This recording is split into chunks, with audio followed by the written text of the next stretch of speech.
Doctor साहब, अगर किसी को ब्लड प्रेशर का मसला है और उसका ब्लड प्रेशर हाई भी रहता है और बीपी जो है किसी का एकदम से शूट कर जाए बहुत ज़्यादा, तो फौरी तौर पर मेडिकल इमरजेंसी के तौर पर घर पे कुछ किया जा सकता है?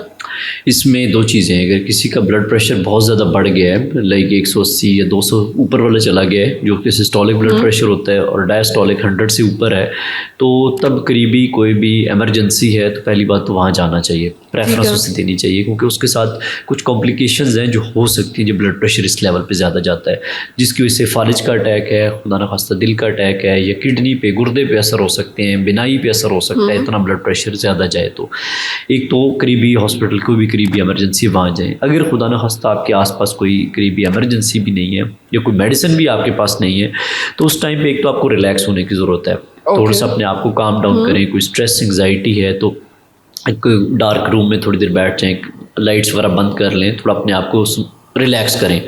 दूसरा, इस पे एक एक्सरसाइज की जा सकती है जो कि बहुत हेल्पफुल है, वो है डीप ब्रीदिंग एक्सरसाइज।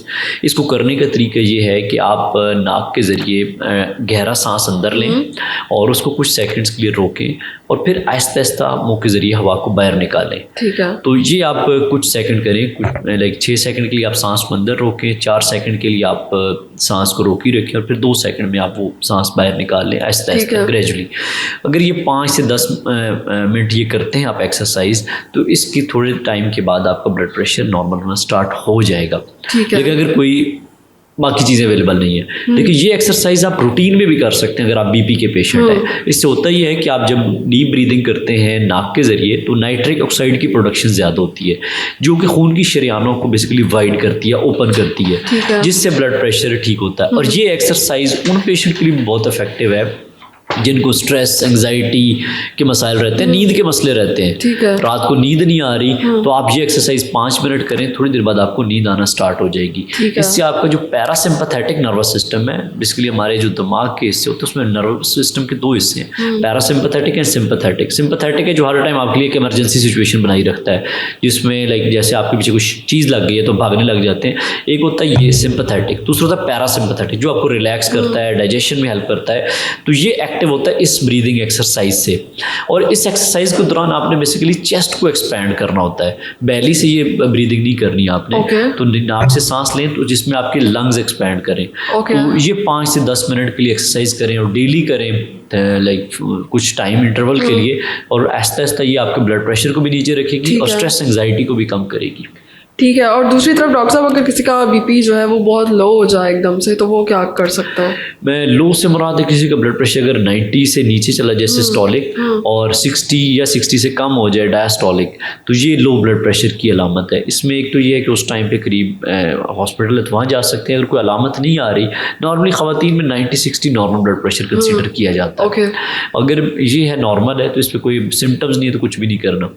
अगर एक बीपी का पेशेंट है जिसकी बीपी की कोई दवाई ले रहा है, पहले ज़्यादा रहता है और बीपी इस रेंज में आ गया है, तो उसका मतलब है उसकी मेडिसिन की डोज ज़्यादा है, उसकी मेडिसिन की डोज कम होने की ज़रूरत है। सेकेंडली, अगर उस टाइम पे जो किया जा सकता है, आप नमक पानी में डाल के थोड़ा सा वो ले सकते हैं, नींबू पानी का इस्तेमाल कर सकते हैं, और पानी वैसे आप थोड़ा सा ज़्यादा कर लें, पानी के इंटेक ज़्यादा करेंगे तो आपका ये ब्लड प्रेशर थोड़ा सा बढ़ना स्टार्ट हो जाएगा।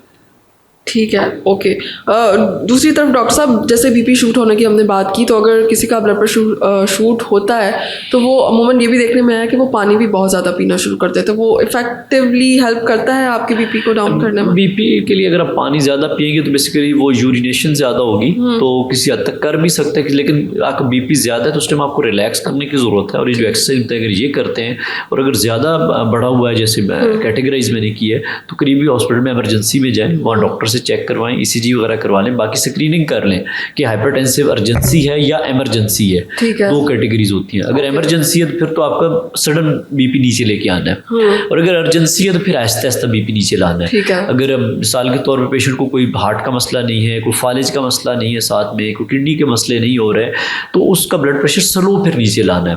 वो टारगेट होता है हमारे पास कि 20% हमने जो बीपी अभी है उससे कम करना है नेक्स्ट 24 आवर में। एक ग्रेजुअली हमने स्लो लाना है, एकदम नीचे लाएंगे तो वो भी आपको ब्रेन में इस्कीमिक स्ट्रोक करवाने का रिस्क बढ़ा सकता है। तो इसलिए एकदम ब्लड प्रेशर को फिर ग्रेजुअली ड्रॉप करना है, ना कि एकदम।